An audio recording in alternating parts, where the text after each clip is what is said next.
तुमच्या विश्वासाचा आवाज, जळगाव उन्नती। जनसामान्याचे प्रश्न, न्यायासाठी लढणाऱ्या मजलुमांचे हित। आम्ही नेहमीच तुमच्या सोबत। सत्याला वाचा फोडणारी बातमी, जलद आणि अचूक माहिती मिळवण्यासाठी जळगाव उन्नती न्यूजवर रहा अपडेट। बुलढाणा जिल्ह्यातील जळगाव, जामोद आणि संग्रामपूर तालुक्यात या वर्षीचे हवामान शेतकऱ्यासाठी अभिशाप ठरत आहे। कुठे ढगफुटी तर कुठे ओला दुष्काळ अशा विसंगत पावसामुळे हजारो एकरांवरील कापूस आणि सोयाबीन पिकांचे मोठे नुकसान झाले आहे। शेतकरी हवालदिल झाले असून प्रशासनाने तातडीने नुकसान भरपाई द्यावी अशी मागणी होत आहे। अतिवृष्टी आणि ओल्या दुष्काळाने शेतकऱ्याची कोंडी।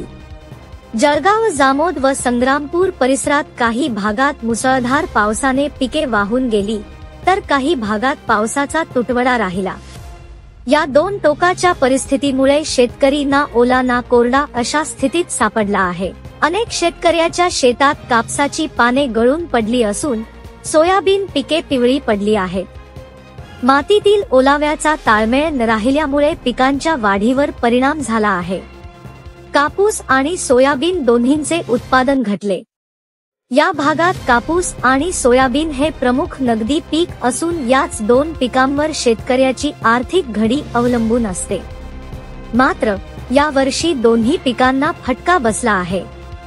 कापसाचे झाडे अर्धवट वाढीवर थांबली असून पाने झडल्याने झाड कोमेजले आहे।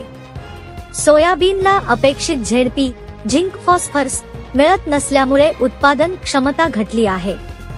काही ठिकाणी बियाणेच खराब निघाल्याच्या तक्रारी येत आहेत। शेतकऱ्यांनी करायचे तरी काय? हतबलतेचा सूर। पावसाचा अतिरेक झाला की पिके वाहून जातात आणि पाऊस नाही झाला तर रोपे जळतात। या दोन्ही परिस्थितीत नुकसान शेतकऱ्याचेच होते। पाणी आले तर बुडतो, नाही आले तर जळतो, मग शेतकऱ्यांनी करायचे तरी काय असा प्रश्न शेतकरी समुदाय विचारत आहे।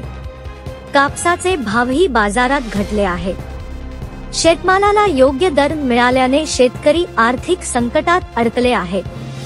बियाण्यातील दोषामुळेही उत्पादनावर परिणाम झाल्याची चर्चा ग्रामीण भागात आहे। प्रशासनाकडे अपेक्षा, पण मदत अद्याप नाही।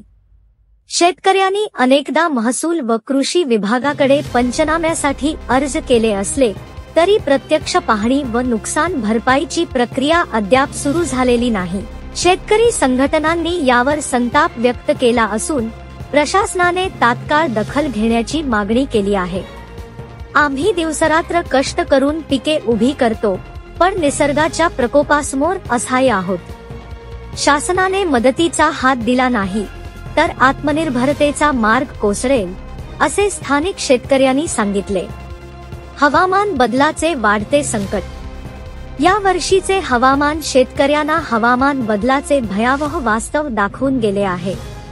एका बाजूला अतिवृष्टी तर दुसऱ्या बाजूला पाण्याचा तुटवडा, या दोन्हीमुळे उत्पादन घट, कर्जवाढ आणि मानसिक तणाव या समस्या शेतकऱ्यांना भेडसावत आहेत। तज्ज्ञांच्या मते या हवामानातील विसंगती पुढील काही वर्षात अधिक वाढणार असून शाश्वत शेती तंत्रज्ञानाचा अवलंब व सरकारी योजनांची अंमलबजावणी हाच त्यावर उपाय आहे।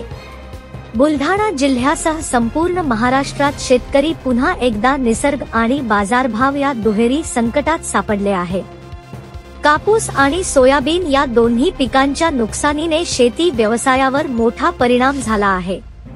प्रशासनाने तत्काळ मदतीचे पावले उचलली नाही तर शेतकऱ्याचा आक्रोश उग्र होण्याची शक्यता नाकारता येत नाही। जळगाव उन्नती न्यूज, तुमच्या हक्काचा आवाज। आमच्या चॅनलला सबस्क्राइब करा आणि अशाच ताज्या व विश्वसनीय बातम्यांसाठी बेल आयकॉन दाबा। तुमच्या विश्वासावरच उभे राहतो जळगाव उन्नती न्यूज।